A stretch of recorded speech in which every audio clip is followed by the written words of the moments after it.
Is a game that's not fun a bad game? The debate around how traditionally fun or entertaining a game needs to be has raged for years, coming to an often ugly head in the most recent decade. In this list, we'll take you on a tour of games that are intentionally not fun, ranging from 1985 titles to bizarre mobile hits about a doomed bird. Although it sounds counterintuitive, these games used intentionally bad mechanics on purpose. I'm Jess for WhatCulture, and these are 10 video games made intentionally bad to prove a point. Number 10. Don't buy this. Intentionally bad game design is not new. This ZX Spectrum title from 1985 revels in its badness, but sold nearly 250,000 copies. This ironically makes it the best-selling title from the publisher Firebird Software. 250,000 is a really huge number of sales when considering this game pack's release date. This curated selection of awful games was never meant to be good. In fact, it was published purely out of professional spite. Games made by first-time developers are not always great. Some games made by massive studios are also not great, as software like Anthem goes a long way to prove. Firebird, having received many submissions from developers, was insulted by certain pieces it was sent. As such, the publisher released this anthology designed to poke relentless fun at the developers with the audacity to submit their games to the company. The game selection includes Race Ace, a racing game, unsurprisingly, Fruit Machine, a theme to the game's names is becoming apparent, Weasel Willy, guess what animal this is about, and Fido. Also included is the essential sequel, Fido 2 Puppy Power, continuing the first game's whack-a-mole mechanics. It then went on to be the publisher's best-selling game release. Either Karma or Reverse Psychology was a powerful tool to play in 1985. Number 9. Flappy Bird. Dong Nguyen never intended this game to make him $50,000 a day in ad revenue. It was simply an outlet for him to make a kind of fun/frustrating game when he'd normally produce mobile games for another company. He designed all aspects of it intentionally to be a difficult game with low-effort assets to fit around the one-tapping mechanic. The game was initially conceived to be a proof of concept, showing that you can design a game for someone holding a railing or a pole when riding the subway to work. Nguyen has spoken about how he threw together a bird sketch of his based on a Super Mario enemy, added a few of his practice attempts at drawing a pipe, also from Mario, and then submitted it. He hoped that it would provide some light entertainment at a low cost, maybe even earning him $50 or so a month on game ads.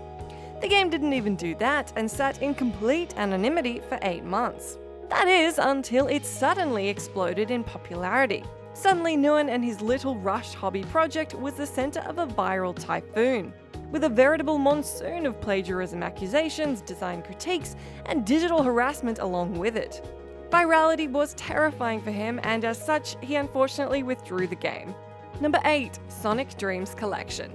While not mechanically bad all the time, the game collection is certainly terrifying. Weird and upsetting recastings of the classic gaming hedgehog seem part of the draw for this highly unconventional title. It should be noted that Sega expressly disavows this game, and it's not hard to see why. Although Sonic games have had some recent infamy in terms of critical reception, none have gotten quite this level of weird. Well, Sonic 06 got close when he kissed an actual living human woman, but still didn't get quite as weird as Sonic Dreams Collection. Part alternate reality game, part parody, part weird MMO dating simulator, this collection of microfiction games revolving around that once innocent blue hedgehog go into some strange places. Framed as a hack of unreleased Sonic content by arcane kids, they really stretch the definitions of the phrases game, enjoyment, and oh god, why did I download this to their respective extremes. This admittedly uncomfortable little project is still relatively ambitious, with some practically eldritch morphing of the franchises, sometimes breaking the weird horror-esque tension into piles of hilarity. It is free to download and play from the Arcane Kids website, but do so at your own risk. Probably do not do it on a work computer. Number 7.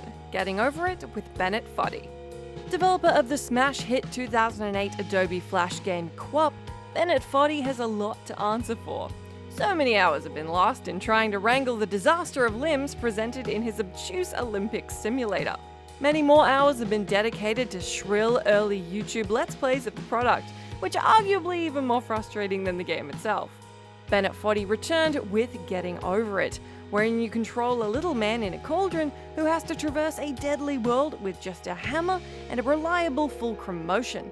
You move your endangered main character by spinning this hammer all the way over mountains, plains, and other structures. As you might expect from a product by the developer of E.Y.E, this game is not exactly intuitive or particularly smooth to operate.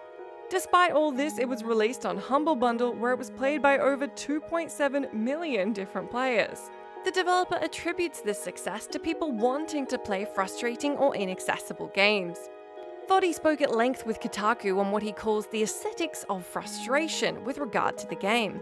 He said the flavor of being sent back gradually disappeared, up to the point now where it's this boutique thing. People of a certain age still have that taste, or maybe everyone has it, but it's been written out of the design orthodoxy. Number 6. No Man's Sky.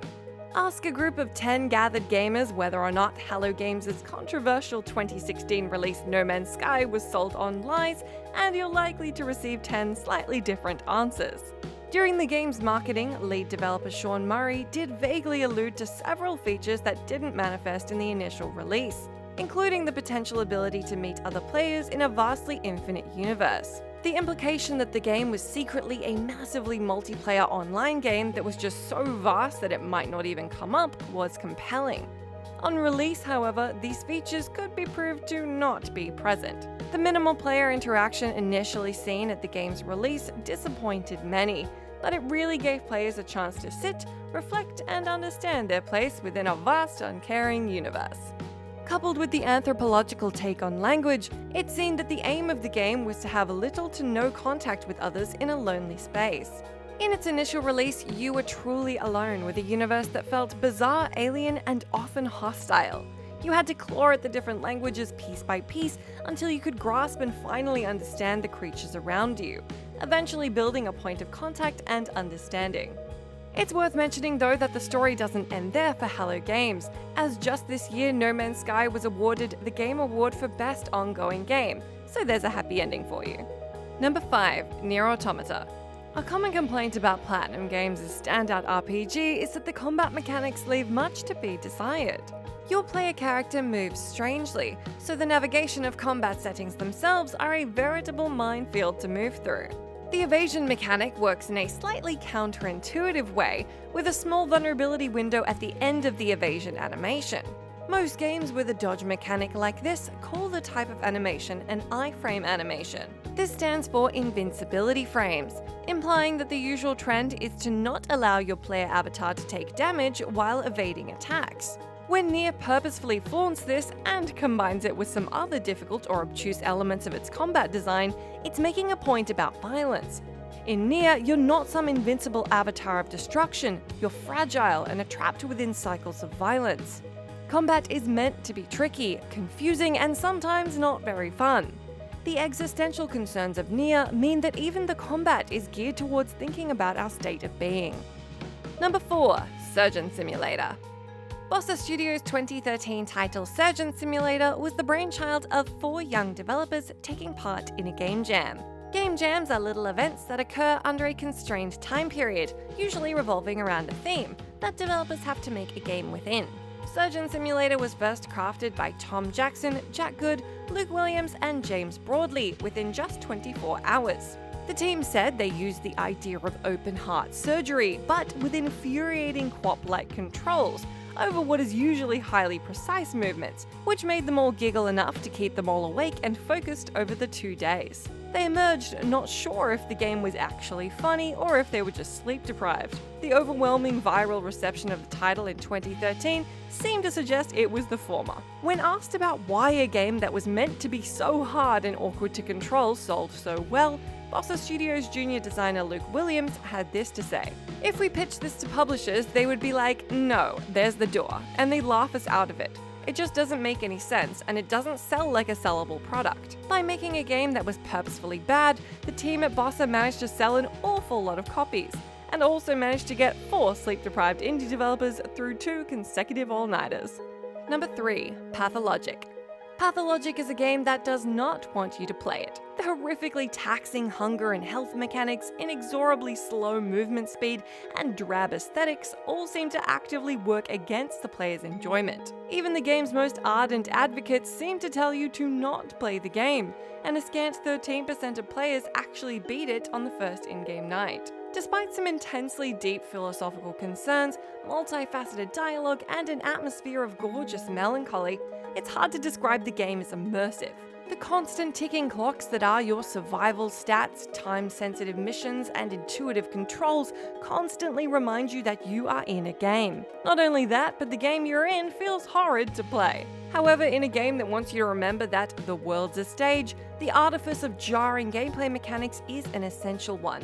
The developers Ice Pick Lodge do not want you to sit back and relax, turning off the critical thinking part of the game and just shoot stuff in an RPG. If you try that in Pathologic, you will miss people. After that, you will die.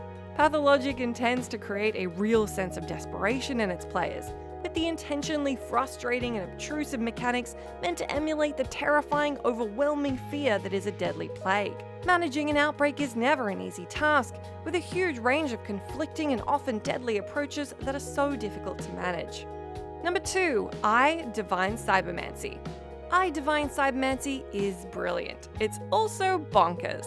The development studio behind this bizarre and philosophical title has admitted they released it without certain features, and aimed for a more obscure, inaccessible design philosophy that might alienate lots of players. In an interview with Gama Sutra, the developers talked at length about various different elements that went into designing this cyberpunk RPG shooter. The game itself is based on a cyberpunk tabletop RPG, Ava, that the studio internally developed and never released. On top of that, it's only had a scant dozen designers throughout its process, which is why Stream decided to release the game despite the bugs it knew the game had. Stream had also received criticism for a lack of simplified weapon reloading and quick saves, alongside several other features that are poorly explained, to which the developer replied, "We believe the role from the developers is not necessarily to please the player, nor to simplify the games. Doing that might drive what is more and more frequent, a standardization of the market."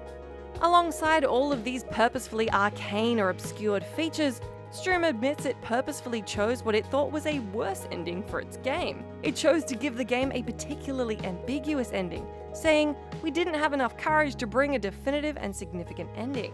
The studio ultimately chose an intentionally weaker ending in order to avoid any potential infringements or devaluation of player choices. Number 1, Goat Simulator.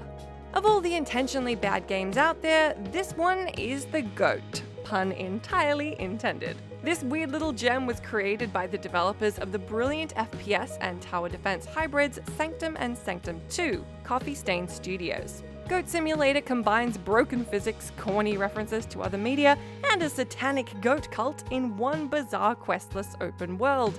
RPG? I want to say RPG? In this game, the role you're playing is the ultimate harbinger of chaos, an unruly goat. This game answers the question that mods who remove the opening trolls of RPGs like Skyrim and Fallout 4 ask: can we please just get underway with the shenanigans? When asked in an interview how they would develop the game, lead developer Armin Abrisagic had this to say: "We want to keep the game stupid. It's supposed to be buggy, hoping to maintain some of the virality that its original and chaotic trailer garnered." The game was created by adding a random goat model into Unreal Engine, and then throwing it at stuff to see how the NVIDIA Apex framework would respond. That spontaneity, carelessness, and slapstick sense of humor carries through into the final project. Let me know down in that comment box if there's any other video games you can think of that were made intentionally bad to prove a point. I'm Jess for WhatCulture. Thanks so much for hanging out with me. You can come say hi to me on my Twitter where I'm @JessMcDonald, but do stay tuned to us here for plenty more content.